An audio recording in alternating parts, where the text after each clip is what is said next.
Bonjour aux élèves de la deuxième année de la baccalauréat scientifique. Dans cette vidéo, on va parler de la fonction logarithme lipérien notée ln. Maintenant, on commence à définir cette fonction. Qu'est-ce qu'une fonction ln lipérienne? La fonction logarithme lipérien est une fonction primitive de la fonction 1 sur x. Donc, c'est-à-dire qu'il existe une seule fonction ln de x telle que la dérivée de ln de x égale 1 sur x. Autrement dit, c'est une fonction primitive de la fonction 1 sur x qui est définie sur intervalle ouvert 0 plus infini et qui s'annule en 1, c'est-à-dire que ln de 1 égale à 0. D'autre part, il existe un seul réel noté E, tel que ln de E égale à 1. La valeur de ce réel peut être 2,718. La fonction ln, c'est une fonction qui tend vers plus l'infini lorsque x tend vers plus l'infini et tend vers moins l'infini lorsque x tend vers 0 à droite, que l'on peut représenter graphiquement comme ceci. Donc on a ln de 1 égale à 0, ln de x tend vers moins l'infini lorsque x tend vers 0 à droite, ln de E égale à 1 et tend vers plus l'infini, mais très lentement. Puisque ln est une fonction bien contenue dérivable au point 1, donc la courbe de cette fonction admet une tangente d'équation y égale f' de 1 facteur x moins 1 plus f de 1. Et f c'est ln, c'est-à-dire ln' de 1 c'est 1 multiplié par x moins 1 plus ln de 1 qui est égal à 0. Donc, au point 1, 0, la courbe de la fonction ln admet une tangente d'équation y égale x moins 1. On marque que la courbe de la fonction ln est située au-dessous de cette droite, donc on peut conclure une importante propriété de la fonction ln. On peut dire que pour tout x supérieur strictement à 0, ln de x inférieur ou égal à x moins 1.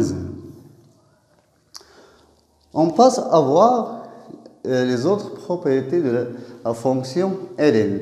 ln, c'est une fonction qui transforme le produit à une somme. La première propriété, c'est ln de x ou y égale ln de la valeur absolue de x plus ln de la valeur absolue de y. Si on suppose que x et y ont le même signe, c'est-à-dire qu'elles sont positives en même temps, ou bien elles sont négatives en même temps. La deuxième propriété, c'est ln de x sur y égale ln de la valeur absolue de x moins ln de la valeur absolue de y. Par conséquent, ln de 1 sur x égale à moins ln de x. Autre propriété, c'est si ln de x égale ln de y, alors x égale à y. Si ln de x supérieur à ln de y, alors x est supérieur à y. Et contrairement, si ln de x inférieur à ln de y, alors y inférieur à x inférieur à y. Autre propriété, c'est si ln du x égale un réel lambda, alors x égale exponentielle lambda. Autrement dit, ou bien par conséquent, si ln du x supérieur à lambda, alors x est supérieur à exponentielle de lambda. Voilà. On passe à voir l'étude des limites de la fonction ln. Au voisinage de 0 à droite et au voisinage de plus l'infini.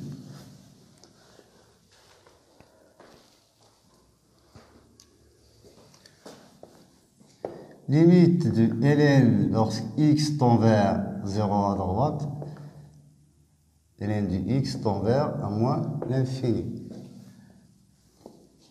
Les limites lorsque x tend vers 0 à droite du x, ln du x égale à 0. Par conséquent,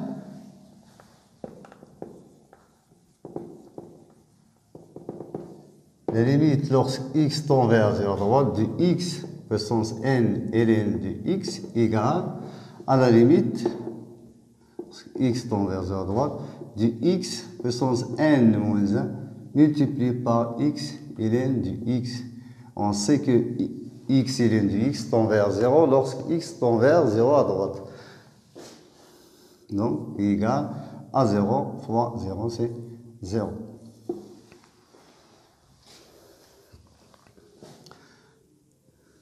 La limite lorsque x tend vers 0 à droite, toujours, de racine vient du x, racine du x, ln du x, qui est égal à la limite lorsque x tend vers 0 à droite, de racine du x, ln de racine du x au carré, qui est égal à la limite lorsque x tend vers 0 à droite, de 2 fois racine carré de x ln de racine carré du x qui fait 0. On passe à voir les limites de ln du x au voisinage de plus l'infini.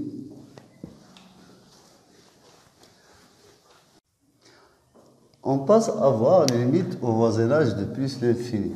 On sait que la limite lorsque x tend vers plus l'infini de ln du x égale à plus l'infini. En plus, la limite de ln du x sur x lorsque x tend vers plus l'infini égale à 0. Par conséquent, la limite lorsque x tend vers plus l'infini de ln du x sur x puissance n égale à la limite lorsque x toujours tend vers plus l'infini de 1 sur x puissance n multiplié par ln du x sur x. Ln du x sur x tend vers 0 lorsque x tend vers plus l'infini. Et 1 sur x à la puissance n moins 1 lorsque x tend vers l'infini égale à 0. Donc, cette limite égale à 0. D'autre part, la limite de ln du x sur racine du x lorsque x tend vers plus l'infini égale la limite lorsque x tend vers plus l'infini de ln de racine du x au carré sur racine du x qui est égale à la limite lorsque x tend vers plus l'infini 2 fois ln racine du x sur racine du x qui est égal à 2 fois plus l'infini qui fait plus l'infini. On passe à une autre importante limite. C'est la limite lorsque x tend vers 0 de ln de x plus 1 sur x qui est égal à 1. Ou bien, lorsque x tend vers 1, de ln de x sur x égale sur x moins 1 égale à 1. Et par conséquent, on peut dire que les limites de x moins 1 sur ln du x lorsque x tend vers 1, ce n'est que la limite de 1 sur ln du x sur x moins 1 qui est égal à 1. Toujours quand x tend vers 1. Donc on passe à traiter un exercice comme application de cours. Donc on commence à résoudre cette équation E.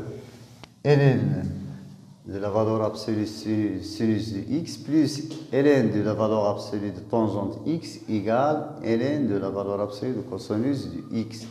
Premièrement, on définit l'ensemble de définition de cette équation. Donc l'équation E est définie, donc E est définie si seulement si sinus du x différent de 0, tangente du x différent de 0 et cosinus du x différent de 0.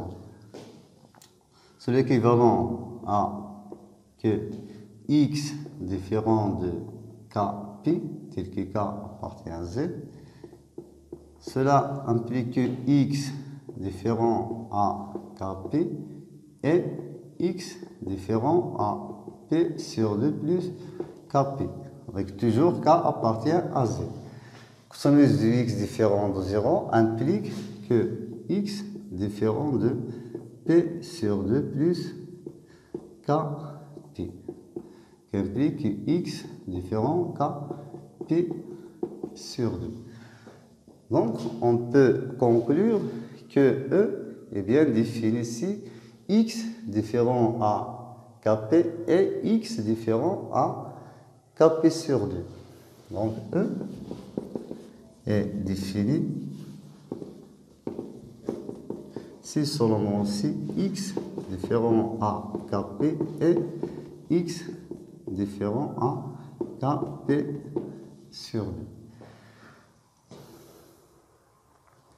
Alors, E est équivalent à ln de valeur absolue de sinus de x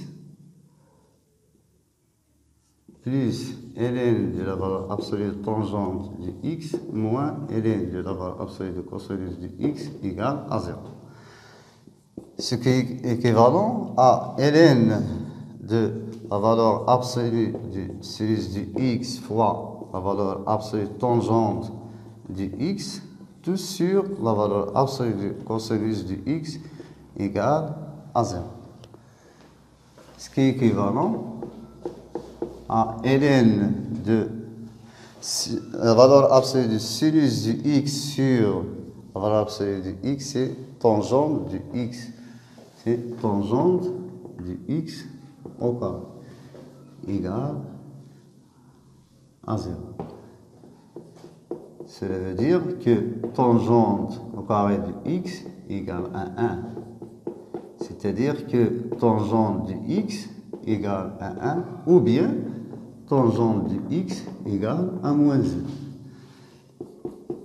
Ce qui est équivalent que x égale à pi sur 4 plus kp ou bien x égale moins p sur 4 plus k, et toujours avec k appartient à z.